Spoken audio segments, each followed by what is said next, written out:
अस्सलाम वालेकुम। मेरा नाम डॉक्टर अरशद है और मैं कंसल्टेंट ऑर्थोपेडिक सर्जन हूँ।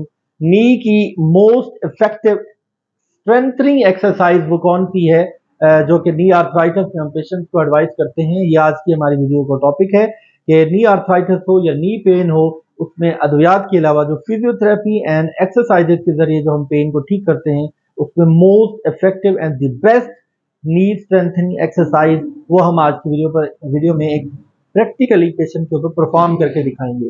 तो हमारा जो नी की जो स्ट्रेंथनिंग एक्सरसाइज है वो 3 एक्सरसाइज पर मुश्तमिल है। एक हमने हैम्स मसल को स्ट्रेंथ करना होता है, एक हमने क्वाड्स मसल को, और एक तीसरा हमने काफ मसल को करना होता है। तो ये हमारे थाई के जो फ्रंट पर जो मसल हैं, जो यहाँ से शुरू होकर और हमारे नी कैप तक आते हैं, इसको हम क्वाड्स यानी कि क्वाड्रिसेप्स मसल कहते हैं। और इसी तरह इसकी बैक साइड पर ये जो पीछे जो मसल है, ये हमारा हैम्स मसल है। जो क्वाड्स मसल है ये हमारे नी को एक्सटेंड करता है, नी की एक्सटेंशन करता है, यानी कि इस टांग को, घुटने को सीधा करता है। और ये जो हैम्स मसल है ये घुटने को मोड़ता है। जो तीसरा इंपॉर्टेंट मसल है वो है काफ मसल। काफ मसल हमारा इस टांग के बैक साइड पर ये जो गोश्त है, ये जो मीट मसल है, इसे हम काफ मसल कहते हैं। इन तीनों मसल्स की हम एक्सरसाइज को डिस्कस करते हैं और इन तीनों ये जो मसल्स हैं ये अराउंड द नी मौजूद हैं, और इनकी जब हम स्ट्रेंथनिंग करते हैं तो हमारा जो ओवरऑल जब स्ट्रेस एंड स्ट्रेन पड़ता है वो घुटने पर वो कम हो जाता है। ये मसल्स इस स्ट्रेस को शेयर करते हैं और हमारा जो पेन है और जो आर्थराइटिस है वो बहुत हद तक ठीक हो जाता है। तो नंबर 1 जो क्वाड्स की जो एक्सरसाइज है वो हमने करनी है पेशेंट स्पाइन पोजीशन में, काउच पर कंफर्टेबली लेटा हुआ है, और हमने नी को एक्सटेंड रखना है, घुटने को बिल्कुल सीधा रखना है, और सीधा करके आपने इसको ऊपर उठाना है। ऊपर उठाएं, यस।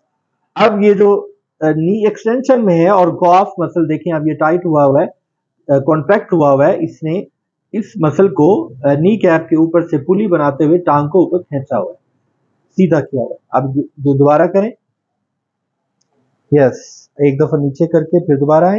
ये देखें, ये क्वाड्स मसल की एक्सरसाइज है। ये आपने 20-30 टाइम दिन में 2 से 3 मरतबा आपने इसको परफॉर्म करना है। जो दूसरी एक्सरसाइज है वो है हैमस्ट्रिंग कर्ल्स। उसको परफॉर्म करने के लिए पेशेंट नीचे आए।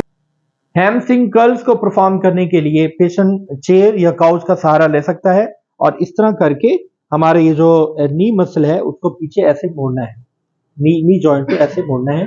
ऐसे करें, करके दिखाएं, यस। ये देखें, इसे हम हैमस्ट्रिंग कर्ल्स कहते हैं। जब ये हम नी फ्लेक्स करता है तो ये हमारे हैमस्ट्रिंग मसल्स कॉन्ट्रैक्ट करते हैं, और इसकी हैमस्ट्रिंग मसल्स की ये स्ट्रेंथनिंग एक्सरसाइज है। तीसरी हमारे काफ मसल्स की एक्सरसाइज है। काफ मसल को परफॉर्म करने के लिए आप ऐसे बैठ जाएं, टांग को सीधा रखें, इसको भी सीधा रखें, और हमने ये जो हमारा एंकल जॉइंट है उसको हमने प्लांटर एंड डॉर्सिफ्लेक्शन करना है रिपीटेडली।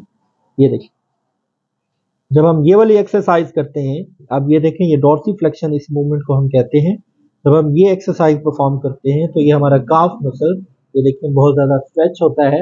इसी तरह हैमस्ट्रिंग पर भी स्ट्रेच आता है, और हमारा जो नी जॉइंट है वो काफ़ी हद तक पेन फ्री हो जाता है। ये भी आपने 20-30 टाइम्स दिन में 2 से 3 मरतबा एक्सरसाइज परफॉर्म करनी है। तो एज पर कंक्लूजन, नी आर्थराइटिस, जिसका मतलब ये है कि हमारी जो कार्टिलेज है वो इरोजन का शिकार हो गई है, वेयर एंड टेयर आ गया है, और वो चलते फिरते हुए या मूवमेंट करते हुए पेशेंट को पेन होता है। तो हम अगर मसल्स अराउंड द नी की एक्सरसाइज सही तरीके से परफॉर्म करें तो हमारे मसल स्ट्रांग होंगे, और चलते हुए हमारा जो पेन है वो बहुत हद तक कम हो जाएगा। मेरा नाम डॉक्टर अरशद है और मैं कंसल्टेंट ऑर्थोपेडिक सर्जन हूँ। इस वीडियो को ज़्यादा से ज़्यादा शेयर करें और चैनल को सब्सक्राइब करें। अपना और अपनी फैमिली का ख्याल रखें। अल्लाह हाफ़िज़।